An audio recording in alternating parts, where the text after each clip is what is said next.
So good evening, fellow chiropractors.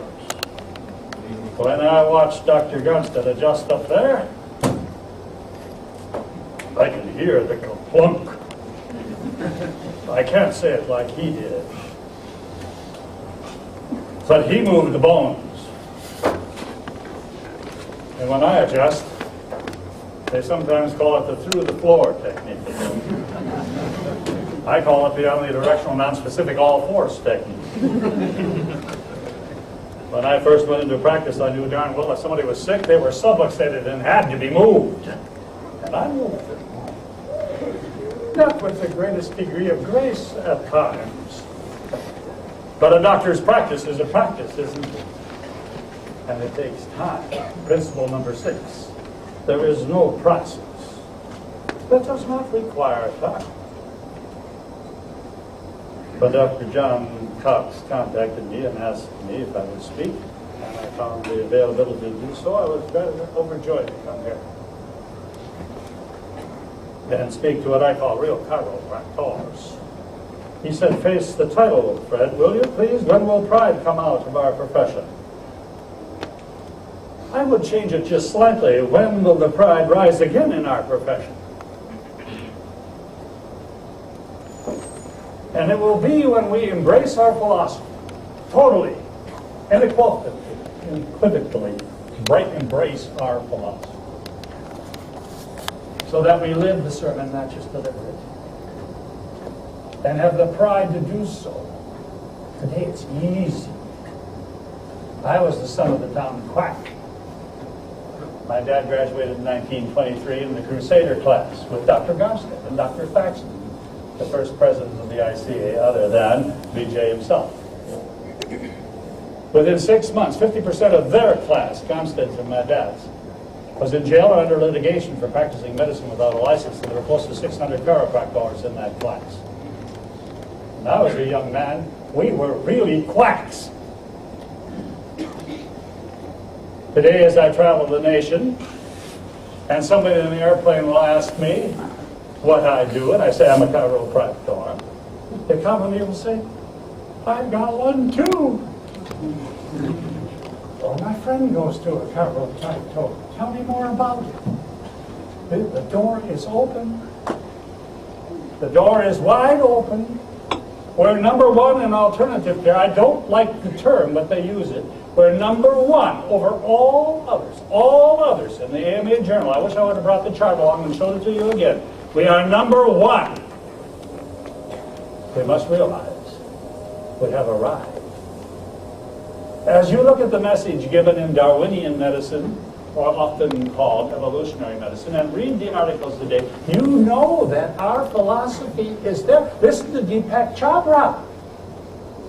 It's the same.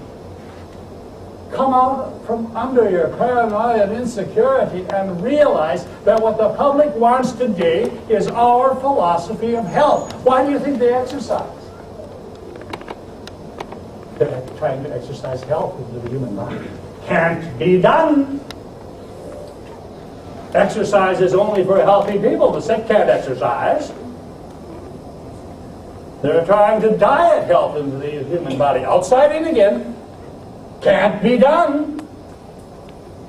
If it were so simple as to only eat right and you'd be healthy, wouldn't that be neat?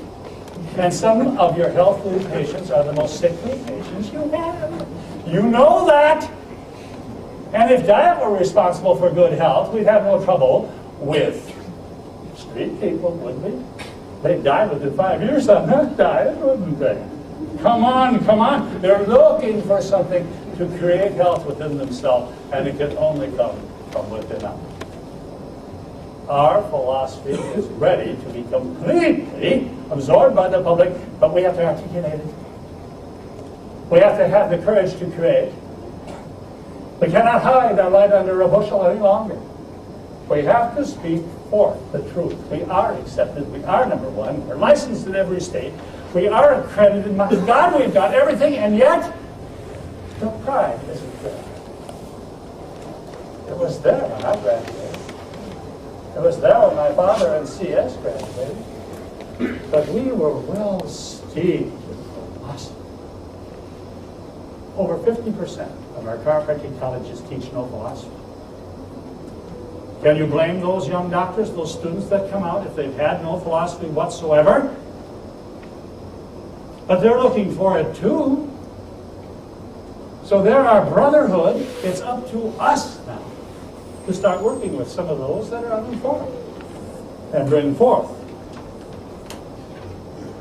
the basics of chiropractic philosophy, because pride will return when we realize what we have, and then they will want it. They want it now, but we daren't give it to them, because it's no time to crawl into bed with the medical profession. Even rats leave a sinking ship. It is no time to belly up to the bar.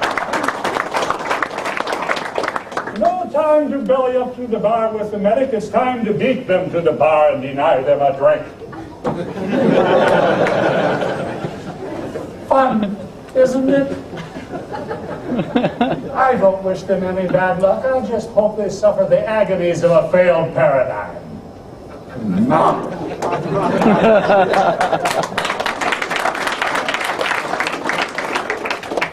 Students of chiropractic, and that's what we all are, and that's what I still am, because the depth of understanding in our philosophy is still seeping into my consciousness. Students of the chiropractic should constantly remember that disease is not a thing, but a condition. One of the first persons to articulate that was Florence Nightingale. She said, there are no specific diseases like cats and dogs. They're not things. There are only specific disease conditions. We know today that HIV doesn't cause AIDS, don't we? It has to have other factors. And people can carry it without any problem at all. What are they called? Carriers. What were they called in TB? Carriers. They're all over the place. The opportunistic vectors of disease do not set into the soil until the soil is ready to sustain them. So the condition has to be there. Remember that disease is not a thing, but a condition. It is an abnormal performance of certain morphological alterations of the body, agencies and conditions which the body cannot adapt itself to, sway the capacities of energy above or below normal, inducing the functional aberrations and the structural alterations known as disease. We could have a TV program today called Disease of the Week. Name any aberrant function in the human body a disease, and you've got another one, haven't you? What does itis mean? You know what it means. It means inflammation. So drop a hammer on your toe. It becomes inflamed. You have big toeitis? Ulcus simply means a condition of something. So a condition of any organ becomes an ulcus. Come on, come on, come on. The naming of disease is insane. Creates fear. And fear is the fuel that fires the furnace of disease. What happens when a medical doctor says to a patient, you're deteriorated, you're degenerated, you're going to have to go home and live with it? What does that do to that patient? What does it deprive them of? Hope. Hope. And hope is the wellspring of renewed health. But it deprives them of hope, it replaces it with fear. And fear is the fuel that fires the furnace of disease.